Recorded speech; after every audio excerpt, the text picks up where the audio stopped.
I had the pleasure of knowing Richard Thompson back in the 1980s and 1990s when I got to play a small part in helping him publish his first book. And with encouragement from members of the Bhaktivedanta Institute, I'm pleased to be currently writing his biography. So let me give you a brief overview of his life and career. And for more details, I urge you to visit richardlthompson.com. Prishni Sutton has done an extraordinary job of putting together the archive of Professor Thompson and links to video and audio lectures, so I encourage you to go there. What kind of guy was he? He was tall, he was thin, and he had very expressive hands, gesturing, a wicked sense of humor, and the kind of intellect that could seize a problem and devise innovative solutions. Thompson was a mathematician who earned his PhD at Cornell University in probability theory and statistical mechanics, but he had a problem. He was uncomfortable with the standard narrative being taught there, that life emerges from an interaction of particles and wave functions at some point in historic time. For Thompson, that lacked poetry. And as a mathematician, he didn't see how sophisticated forms could evolve spontaneously from lower orders of information. So to clear his head, he would go jogging every morning. Didn't have much of a fashion sense. He would put on a pair of crumply shorts and a rubber-soled street shoes. And sometimes he'd jog down to Ithaca Commons, where one day in 1972, in the Triangle Bookshop, he found a little volume titled Easy Journey to Other Planets, originally published in India in 1959 and written by someone named Bhaktivedanta Swami Prabhupada. The book had artwork on the cover depicting a yogi in meditation, projecting himself out of his body, and Thompson was at first rather doubtful that any book with that kind of artwork on its cover was anything more than fantasy. But he was intrigued, and he sat down on a couch by the window and started reading the text. And there he found a description of consciousness as a force separate from matter, a self-aware spark of non-material energy that could be directly perceived through yoga and other contemplative practices. That little book, which drew its content from India's millennial Sanskrit texts, launched Thompson on a journey that lasted a lifetime. But at that moment of contact back in 1972 with ancient knowledge, he later remembered saying to himself, just thinking science wrong and an ancient point of view right, that's not sufficient. There has to be a way to reconcile these two.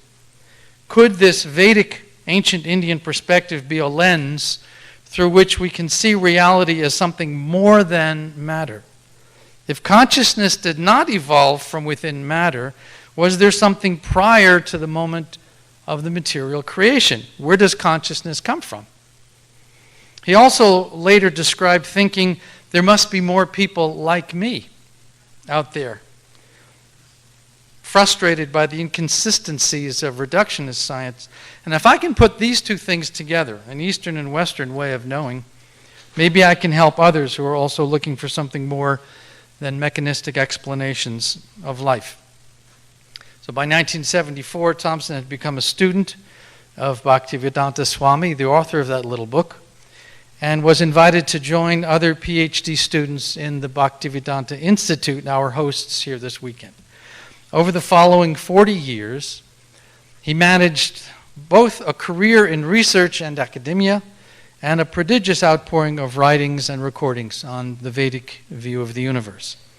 For the first few years, we've learned about Bhakti Swarup Damodar Maharaj.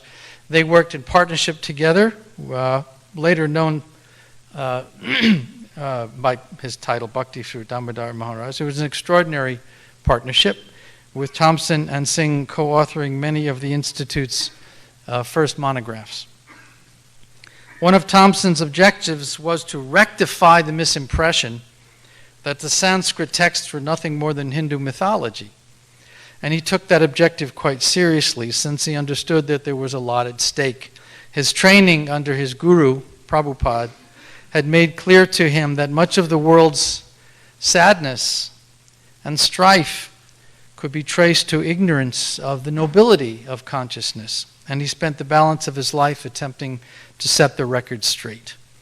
In 1981, he authored the first of a dozen full-length books, Mechanistic and Non-Mechanistic Science, which demonstrated that theories dominating modern science were insufficient for explaining complex phenomena such as consciousness and sophisticated biological form, and that alternate explanations could be found in Vedic texts such as the Srimad Bhagavatam and the Bhagavad Gita. In his review of mechanistic and non-mechanistic science, Nobel laureate Eugene Wigner wrote that the descriptions of the Bhagavad Gita concerning the nature of existence that he found in Thompson's book were virtually identical with the descriptions Wigner had found in quantum mechanics. We're in the 1980s now, and the Bhaktivedanta Institute was a dynamic incubator for such projects, but it was no place to earn a living. So Thompson got a job at NASA, where it created innovative programs for satellite remote sensing. When I was his age, I got a job at IHOP, probably because my major in college was French literature. On top of his paid work at NASA, he wrote more than 30 professional papers, most of them published in peer-reviewed journals.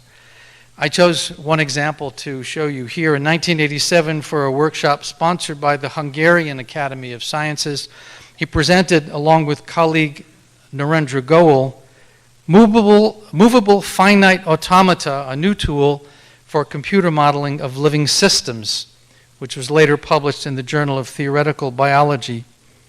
Here he is with Goel. That's Goel on the left, not on Thompson's lap. Evolutionary biologist John Maynard Smith, in his concluding remarks for the conference, wrote, quote, "For me, one of the high spots of the conference was the account by Thompson and Goel. It was not only that I was envious of their skill at programming, more important was their demonstration of the process of self-organization, a process they have simulated with triumphant success." Here's the thing. Richard Thompson, known by friends and colleagues in the devotee circles by his initiated name Sadaputa, he loved science. He was good at it. And because of that, it pained him to see science constrained by arbitrary limits of what can and cannot be incorporated into the standard scientific model. If the evidence points to something else, something more than the cold mechanics of nature, whether it be multiverses or the origins of consciousness, well, why not allow room for that and deal with the implications with an open mind? From my interviews with people who knew him well, it seems clear he had little patience for science burdened by committees and petty squabbling over funding and tenure. There were three drivers to his career. One was a conviction that life is something more beautiful than a collection of oscillating molecular balls and springs. Two, the excitement of discovery, making the connections between our humble perceptions as humans and the fabulous mysteries of the universe around us.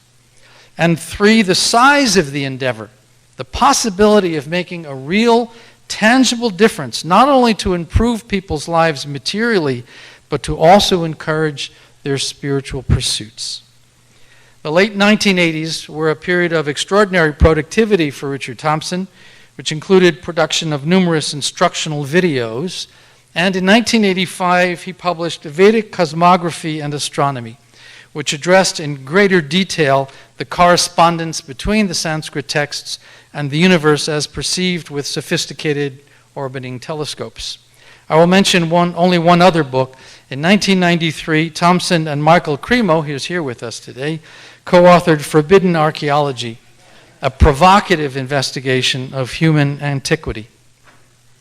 The Journal of Field Archaeology from Boston University described the work as combining, quote, a vast amount of both accepted and controversial evidence from the archaeological record to challenge existing views and expose the suppression of information concerning history and human origins. Michael described for me that this particular project sensitized him and Thompson to what they began calling knowledge filters, namely the tendency within the science community to marginalize or suppress or condemn anomalies that contradict the standard model.